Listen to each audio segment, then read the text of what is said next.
नमस्कार दोस्तों, the study classes में आपका स्वागत है। तो आज हम कक्षा 10 की चौथी प्रश्नावली शुरू करने जा रहे हैं, द्विघात समीकरण। द्विघात समीकरण में सबसे पहले अपन पढ़ेंगे कि द्विघात समीकरण क्या होती है। सबसे पहले अपन पढ़ेंगे द्विघात समीकरण क्या होती है। द्विघात समीकरण क्या होती है, समीकरण। फिर अपन पढ़ेंगे दूसरा, इसमें द्विघात समीकरण का मानक रूप। क्या पढ़ेंगे? द्विघात समीकरण का मानक रूप क्या होता है। फिर अपन पढ़ेंगे कि द्विघात समीकरण के मूल कैसे ज्ञात करते हैं। द्विघात समीकरण के मूल ज्ञात करेंगे अपन। द्विघात समीकरण के मूल ज्ञात करेंगे अपन। फिर द्विघात समीकरण के मूलों की प्रकृति ज्ञात करेंगे अपन। क्या करेंगे? मूलों की प्रकृति ज्ञात करेंगे और आपकी प्रश्नावली क्या हो जाएगी, यहाँ पर समाप्त हो जाएगी। सबसे पहला काम तो अपन को क्या करना है कि द्विघात समीकरण है या नहीं है, द्विघात समीकरण कैसी होती है, क्या होती है, वो देखेंगे अपन। दूसरा आपको देखना है कि द्विघात समीकरण का मानक रूप क्या होता है, 2 नंबर पर देखेंगे अपन। फिर अपन देखेंगे कि द्विघात समीकरण के मूल कैसे ज्ञात करते हैं, और तीसरा अपन देखेंगे कि मूलों की क्या ज्ञात करनी है, आपको प्रकृति ज्ञात करनी है। ठीक है, तो सबसे पहले अपन देखते हैं द्विघात समीकरण। अब यहाँ से देखो, नाम से स्पष्ट है कि द्वि का मतलब तो कितना होता है, 2। द्वि का मतलब तो 2, और घात का मतलब होता है घात, और समीकरण तो आप जानते हो कि समीकरण का मतलब है समीकरण। तो द्विघात समीकरण का मतलब होता है कि ऐसी समीकरण, अपन लिख देंगे यहाँ द्विघात समीकरण, कि ऐसी समीकरण जिसकी घात 2, जिसकी घात कितनी हो, 2, घात कितनी हो, 2, कौन से समीकरण कहलाएगी, आपके द्विघात समीकरण कहलाएगी। कौन से समीकरण कहलाएगी? द्विघात समीकरण। अब इसमें देखिए, सबसे पहले समीकरण होने के लिए क्या जरूरी है, अपन देखते हैं, एक देखते हैं अपन बहुपद। जब अपन ने दूसरी प्रश्नावली पढ़ी थी तो क्या पढ़ा था अपन ने, बहुपद पढ़ा था। अपन देखते हैं कि कोई भी छर राशि और अक्षर राशि, उनके मध्य में क्या होती है, संक्रिया होती है, और पद मिलकर क्या बनाते हैं, बहुपद बनाते हैं। एक पद और एक पद, दूसरा पद मिलकर क्या बनाते हैं, बहुपद बनाते हैं। उसमें अपन ने देखा था कि रेखिक बहुपद देखा था एक, तो क्या देखा था अपन ने, रेखिक बहुपद। दूसरा देखा था अपन ने द्विघात बहुपद, और तीसरा अपन ने क्या देखा था, त्रिघात बहुपद। क्या देखा था? त्रिघात बहुपद।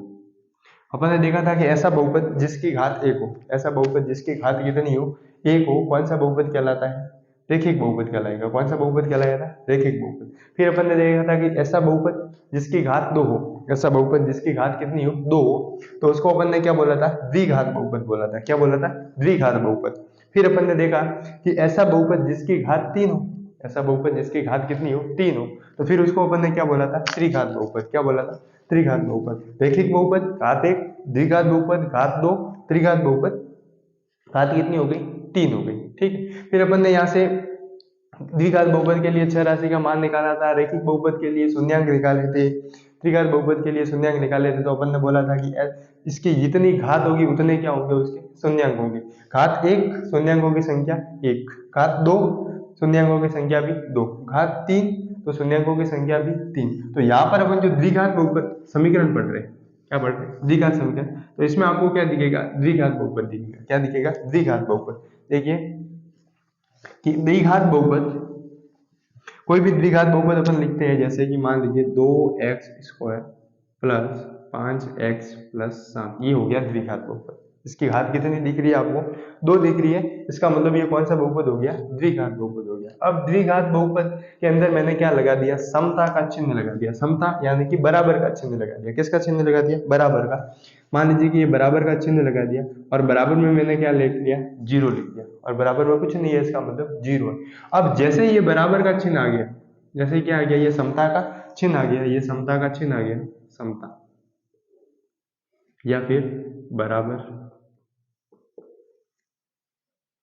जैसे ये समता का चिन्ह आ गया या फिर बराबर का चिन्ह आ गया, इसका मतलब ये समीकरण को रिप्रेजेंट कर रहा है। क्या बता रहा है ये द्विघात बहुपद अब द्विघात बहुपद नहीं रहा, ये क्या बन गया, इक्वेशन यानी कि समीकरण बन गया है। क्या बन गया? समीकरण। तो ये वाली जो आपकी समीकरण है, ये कहलाती है द्विघात समीकरण। क्या कहलाती है? द्विघात समीकरण। द्विघात समीकरण, ये क्या कहलाएगी? द्विघात समीकरण कहलाएगी। क्या कहलाएगी? द्विघात समीकरण, यानी कि ऐसे समीकरण जिसकी घात कितनी दिखेगी आपको? 2 दिखेगी। कितनी दिखेगी? 2।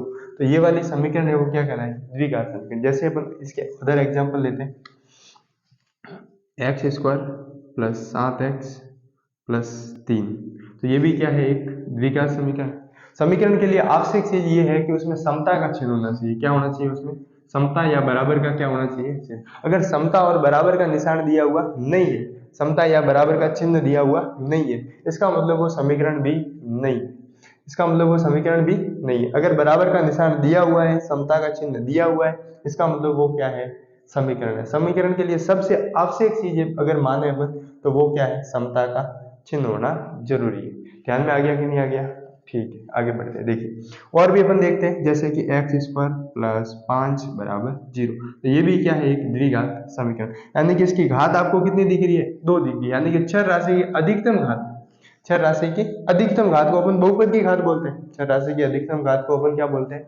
बहुपद की घात बोलते हैं। तो यहाँ पर आपको चर राशि की अधिकतम घात है वो कितनी दिखेगी? 2 दिखेगी। कितनी दिखेगी? 2 दिखेगी। चर राशि की अधिकतम घात अपन को कितनी दिखेगी? 2 दिखेगी। अब बात करते हैं अपन की द्विघात समीकरण का मानक रूप क्या होता है। द्विघात समीकरण का मानक रूप क्या होता है, तो उसके लिए अपन देखेंगे। देखिए एक बार,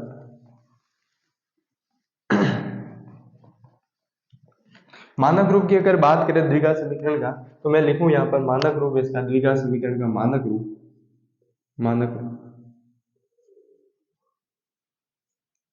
द्विघात समीकरण का मानक रूप हो जाएगा आपके ax² plus bx plus c बराबर 0। ये हो गया द्विघात समीकरण का मानक रूप। ये क्या हो गया? द्विघात समीकरण का मानक रूप, यानी कि कोई भी समीकरण आपको दिखेगी तो इस फॉर्म में दिखेगी। द्विघात समीकरण आपको जब भी दिखेगी, द्विघात समीकरण जब भी आपको दिखेगी तो आपको कैसे दिखेगी? ऐसे दिखेगी, ax² plus bx plus c बराबर 0।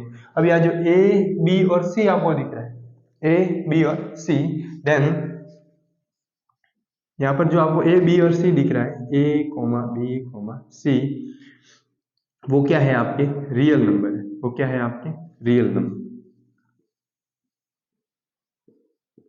यानी कि आपको ये क्या दिख रहा है? वास्तविक संख्या दिखेगी। क्या दिखेगी आपको? वास्तविक संख्या। एबीसी क्या है? अपने वास्तविक संख्या। एबीसी क्या है?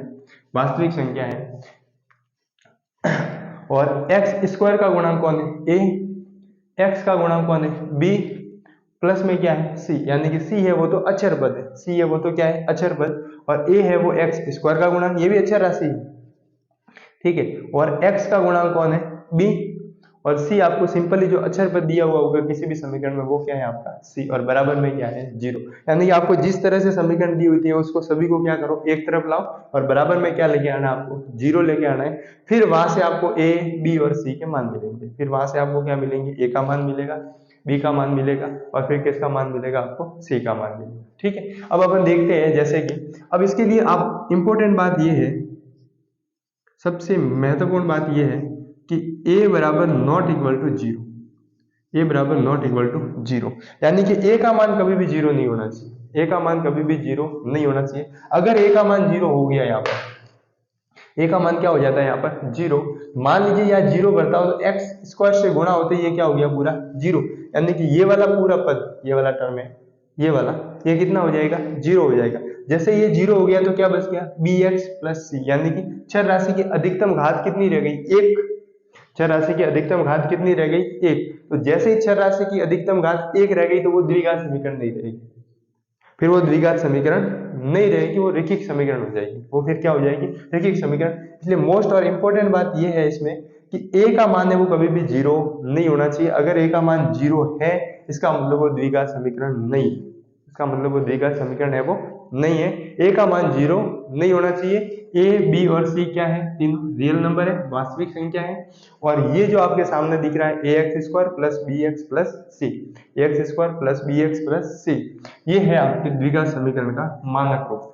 ये क्या है? द्विघात समीकरण का मानक रूप। अब अपन देखेंगे कि कोई भी द्विघात समीकरण दी हुई होती है तो उसको मानक रूप में कैसे, वो देखेंगे। अपन देखते हैं, इसको थोड़ा सा मैं यहाँ से हटा देता हूँ। द्विघात समीकरण के मूल और प्रकृति बाद में देखेंगे अपन। वैसे भी जैसे कि मेरे को एक द्विघात समीकरण दी हुई है, मान लीजिए for example 3x² plus 5x plus 7 equal to 0। 3x² plus 5x plus 7 बराबर इक्वल टू क्या दिया हुआ है 0। तो यहाँ से जब अपन मानक रूप से इसकी क्या करेंगे, तुलना करेंगे, द्विघात समीकरण की मानक रूप से क्या करेंगे अपन, तुलना। ये है इसका मानक रूप और ये अपन को दी गई, ये तो इसका क्या है मानक रूप और ये द्विघात समीकरण अपन को दी गई है। जब अपन इसकी तुलना करेंगे तो यहाँ से देखिए x² का गुणांक है वो कौन है, x² का गुणांक a है। तो यहाँ से इस समीकरण के लिए a बराबर कितना हो गया 3, a बराबर कितना हो गया 3। यहाँ से देखिए x का गुणांक है वो कौन है b है, x का गुणांक है वो कौन है 5 है। इसका मतलब b बराबर कितना हो गया यहाँ से 5। अक्षर पद दिया हुआ है वो c है, अक्षर पद दिया हुआ है वो 7 है। इसका मतलब c का मान कितना हो गया 7। ध्यान में आ गया। ये जो मानक रूप है इसको लेकर आपको इस समीकरण से क्या करनी है, तुलना करनी है। वहां से आपको a, b और c के मान प्राप्त हो जाएंगे। ठीक है, एक और उदाहरण देखते हैं अपन। यहाँ से देखिए, यहाँ देखिए 8x² प्लस 7x प्लस 6 बराबर 0। तो अब यहाँ से अपन देखेंगे, दिखाइए बताइए अब a का मान कितना हो जाएगा, कितना हो जाएगा 8, a का मान 8, ये बराबर कितना हो गया 8। b का गुणांक, b x का गुणांक, x का गुणांक कितना हो जाएगा, x का गुणांक, x का गुणांक, x का गुणांक, x का गुणांक कितना हो जाएगा 7। ठीक है 7। फिर अचर पद c, c बराबर कितना हो जाएगा, अचर पद कितना हो जाएगा 6। ये आ गया a, b और c का मान है। ठीक है, अब अपन एक और एग्जांपल देखते हैं। मान लीजिए, आगे बढ़ाते हैं इसको आगे बढ़ाते हैं, एक और एग्जांपल देखते हैं। यहाँ ऊपर देख लेते हैं, यहाँ पर 7x प्लस x² प्लस 5 बराबर 0। अब यहाँ से abc का मान निकालना है। यहाँ से क्या करना है, abc का मान निकालना है। देखिए यहाँ से a कितना आ रहा है, यहाँ से देखिए तुलना कीजिए, a x² का गुणांक, x² का गुणांक, x² का गुणांक, ये तो x है, ये 7 नहीं होगा, x है, x ये रहा x² के आगे गुणा में कौन है, गुणांक कोफिशिएंट नहीं, कोई नहीं है। इसका मतलब कौन है 1, तो a का मान कितना आ गया 1। b x का गुणांक b दिख रहा है, x का गुणांक 7 दिख रहा है, b बराबर आ गया 7। c अक्षर पद, यहाँ से अक्षर पद कितना दिख रहा है 5, c बराबर कितना आ गया 5। तो ये आ गया a, b और c का मान। ध्यान में आ गया। आगे बढ़े, ठीक, आगे देखिए x माइनस x² प्लस बराबर 0। यहाँ से देखिए, अब यहाँ से देखिए a का मान, x² का गुणांक कौन है 1 और आगे क्या है माइनस, इसका मतलब a बराबर -1। b x का गुणांक कौन है 1, इसका मतलब b बराबर 1। c अक्षर पद कोई दिया हुआ है क्या, नहीं है, इसका मतलब c का मान अपन कितना रखेंगे 0 रखेंगे। c का मान कितना रखेंगे अपन 0 रखेंगे। ध्यान, यहाँ तक ध्यान में आ गया आपको। सबसे पहले अपन ने समीकरण, ऐसे समीकरण जिसकी घात कितनी होनी चाहिए 2, कौन सी समीकरण कहलाएगी, द्विघात समीकरण। द्विघात समीकरण का मानक रूप होता है ax² plus bx plus c बराबर 0। फिर आगे अपन आगे बढ़ेंगे तो देखो a, b और c क्या है, वास्तविक संख्या आपकी, क्या है वास्तविक संख्या, और a का मान कभी भी 0 नहीं होना चाहिए। a का मान अगर 0 आ गया तो द्विघात समीकरण नहीं होगी। फिर अपन ने द्विघात समीकरण की तुलना की मानक रूप से कि ax² plus bx plus c से, तो ये अपन ने a और b और c का मान निकालना सीखा कि a कहाँ से आ रहा है, b कहाँ से आ रहा है और c कहाँ से आ रहा है। ठीक है ना। फिर इसको थोड़ा सा और आगे बढ़ाता हूं मैं। देखिए ये मान लीजिए कि आपको समीकरण दी हुई है, आपको समीकरण दी हुई है इस प्रकार से, x² बराबर 7x प्लस 5, ये द्विघात समीकरण दी हुई है। यहाँ से आपको a, b, c के मान निकालना। तो सबसे पहले मैंने क्या बोला था आपको, कि बराबर में आपको क्या लेके आना है 0 लेके आना है। बराबर में आपको क्या लेके आना था 0, तो यहाँ से भी अपन बराबर में क्या लेके आ जाएंगे 0 लेके आना पड़ेगा। ठीक है, तो यहाँ से देखते हैं x², ये x², 7x को मैंने इधर लेके आ गया तो माइनस के 7x प्लस का 5 इधर आ गया माइनस का 5 और बराबर में क्या रह गया 0। ठीक है, अब यहाँ से देखिए a का मान x² का गुणांक 1, b का मान x का गुणांक कितना है माइनस के 7, अक्षर पद c बराबर माइनस के 5। ये आ गया a, b और c का मान आ गया। ध्यान में आ गया यहाँ तक, ठीक। अब थोड़ा सा और इसको आगे बढ़ाते हैं। आपके पहले प्रश्नावली में दिया हुआ है कि ज्ञात कीजिए कि ये द्विघात समीकरण है या नहीं, तो वो वाले एग्जाम्पल थोड़ा ले लेते हैं।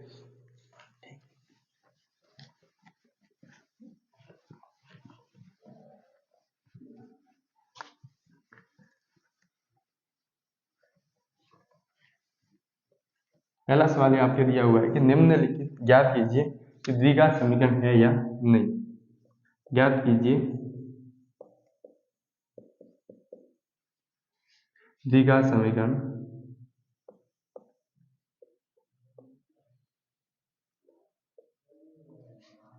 है या नहीं। देखिए मैं पहला ही सवाल लेके आया हूं आपके लिए, यहां से लिख के लाए हैं। सबसे पहला है आपका पहला सवाल कि x प्लस 1 का स्क्वायर बराबर 2 गुणा एक्स प्लस 3, पहला। दूसरा भी लिख लेते हैं अपन साथ साथ, एक्स स्क्वायर माइनस 2x बराबर -2 3 माइनस एक्स। आगे बढ़ाते हैं इसको। तीसरा देखिए x minus 2 x plus 1 equal to x plus -1 और x प्लस 3। और चौथा देखिए आप x माइनस 3 2x प्लस 1 बराबर x इंटू एक्स प्लस 5। ठीक है, ये वाले करते हैं, फिर अपन आगे देखेंगे। और सबसे पहले देखिए क्या दिया हुआ है, x प्लस 1 का square equal to 2 into x plus 3, यानी कि x प्लस 1 का स्क्वायर बराबर 2 गुणा एक्स प्लस 3 दिया हुआ है। ठीक, इसको अपन हल करते हैं। पहले का आंसर निकालते हैं अपन। यहाँ से देखिए सवाल लिख लेते हैं अपन, ax प्लस 1 का स्क्वायर बराबर 2 गुणा एक्स प्लस 3। अब जो दिया हुआ है उसका गुणा कर दो। कोई बाहर गुणा हो रहा है तो अंदर गुणा, बाहर दिया हुआ है तो अंदर गुणा कर दो। और कोई खुल रहा है, कोई समीकरण वगैरह लग रही है, कहीं सर्व समीकरण लग रही है तो सर्व समीकरण लगा देते हैं। ठीक है, यहाँ देखिए a प्लस बी का स्क्वायर, x प्लस 1 का स्क्वायर, यानी कि a प्लस बी के स्क्वायर वाली सर्व समीकरण लग रही है, तो यहाँ तो अपन लगा देंगे a प्लस बी का स्क्वायर। जब आपको a प्लस बी का स्क्वायर दिखे तो अपन ने सर्व समीकरण पढ़ी हुई है कि a का स्क्वायर प्लस बी का स्क्वायर प्लस 2ab, ये वाली सर्व समीकरण अपन को लगानी है। तो यहाँ से देखिए a का स्क्वायर, a का मान कितना है x और b का मान कितना है 1, तो a का स्क्वायर यानी कि x का स्क्वायर प्लस 2 b का स्क्वायर यानी कि 1 का स्क्वायर, 2 गुणा a इंटू बी, 2 गुणा x इंटू 1 बराबर, यहाँ 2 का अंदर गुणा कर देते हैं, वितरण नियम लगेगा, दोनों के साथ गुणा हो जाएगा। 2 का x से 2x और 2 का 3 से 3 दूनी 6। यहाँ आगे बढ़ाओ इसको, x का स्क्वायर, x का स्क्वायर, x स्क्वायर 1 का स्क्वायर 1, 2 गुणा x 2x बराबर 2x प्लस 6। अब बराबर के इधर उधर अगर समान राशि है, क्या है समान राशि है, तो निरसन नियम से कट जाती है। निरसन नियम से क्या हो जाती है, कट जाती है। तो ये तो 2x से 2x तो क्या हो गया कैंसिल। या फिर आपको समझ में नहीं आ रहा है तो यहाँ से इसका जब आप पक्षांतरण करोगे तो ये प्लस के 2x और इधर जाके ये माइनस के 2x, 2x से 2x क्या हो जाएगा कैंसिल। फिर यहाँ क्या रह गया, यहाँ से देखिए यहाँ पे अपने रह जाता है, यहाँ से अपने रह जाता है एक्स स्क्वायर प्लस 1 और बराबर में रह जाता है 6। इसको जब मैं पक्षांतरण कर लेता हूँ और थोड़ा, तो यहाँ से देखिए एक्स स्क्वायर प्लस 1, 6 इधर आ गया तो माइनस के 6 और बराबर में क्या रह गया 0। ठीक है, सबसे पहले तो अपन ने इसको खोल दिया, a का स्क्वायर प्लस b का स्क्वायर प्लस 2abc, ये खोल दिया अपन ने इसको। और बराबर में 2 का गुणा x के साथ, 2 का गुणा 3 के साथ, फिर एक्स स्क्वायर प्लस 1 का स्क्वायर 1 और 2 गुणा x का हो गया 2x। तो 2x से 2x तो क्या हो जाता है, कट गया आपका, कैंसिल हो गया, एक्स स्क्वायर प्लस 1 और इधर क्या रह गया 6। तो यहाँ से एक्स स्क्वायर प्लस 1 और बराबर में क्या रह गया 6, एक्स स्क्वायर प्लस 1 6 है वो इधर आ गया तो माइनस का हो गया। अब यहाँ से एक्स स्क्वायर माइनस के 6 प्लस का 1 माइनस के 5 रह जाएंगे और बराबर में क्या आ जाएगा 0। तो बताइए क्या ये द्विघात समीकरण है, क्या है। छह राशि की अधिकतम घात कितनी आ रही है 2 और a का मान 0 भी नहीं आ रहा है, इसका मतलब ये द्विघात समीकरण है। सवाल नंबर अपन दूसरा लेते हैं, ये देखिए एक्स स्क्वायर माइनस 2x बराबर -2 गुणा 3 माइनस एक्स। यहाँ से देखते हैं इसको, देखिए तो यहाँ से तो कोई गुणा भाग वगैरह कुछ भी नहीं हो रहा है, ऐसे कैसे रखो एक्स स्क्वायर माइनस 2x बराबर में, यहाँ देखो माइनस 2 का अंदर गुणा हो रहा है, 3 दूनी माइनस के 6, माइनस का माइनस से प्लस और 2 का x से किया तो प्लस के 2x। अब यहाँ देखो ये भी 2x है ये भी 2x है, लेकिन ये निरसन नियम से नहीं कटेंगे। क्यों नहीं कटेंगे? क्योंकि ये तो माइनस की संख्या और ये किसकी संख्या है? प्लस की संख्या। दोनों ही अगर माइनस की दोनों ही प्लस की है तो फिर क्या हो जाती है? कैंसिल। यहाँ से देखिए अपन थोड़ा सा आगे बढ़ाते हैं इसको, ये माइनस के 2x ये प्लस के 2x इधर आके माइनस के एक्स स्क्वायर माइनस 2x और माइनस का 2x, माइनस के 6 इधर आ गए तो प्लस के, ये प्लस के 6 बराबर में क्या आ गया? 0। जुड़ रहा है उसको जोड़ दो और जो घट रहा है उसको क्या कर दो? घटा दो। तो यहाँ से अपन जैसे ही घटाएंगे एक्स का स्क्वायर माइनस माइनस प्लस हो गया, माइनस के 4x और प्लस का 6 और बराबर में क्या आ गया? 0। ये लीजिए ये आपका क्या आ गया? उत्तर।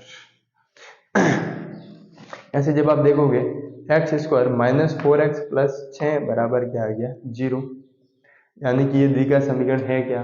बिल्कुल ये भी द्विघात समीकरण है, क्योंकि छह राशि की अधिकतम घात कितनी आ रही है? 2 आ रही है। सवाल नंबर पर तीसरा देखते हैं, देखिए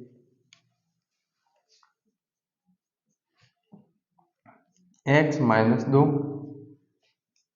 x प्लस 1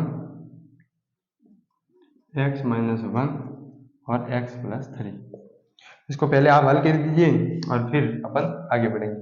आप क्या, आपको ये करना है कि वीडियो को बीच में क्या करना है? रोकना है। रोकते ही जैसे ही सवाल डालना पहले खुद करना है, नहीं हो रहा है खुद से कहाँ से गलती हो रही है फिर वीडियो को क्या करना है? वापस शुरू करना है, ताकि आपको समझ में आएगा।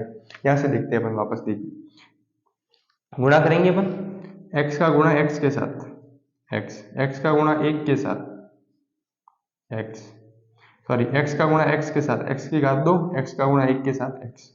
अब x का काम तो खत्म, 2 का बात, 2 का काम करते हैं अपन, 2 का गुणा माइनस 2 का x के साथ माइनस 2x, माइनस 2 का गुणा 1 के साथ तो माइनस के 2 एकम 2।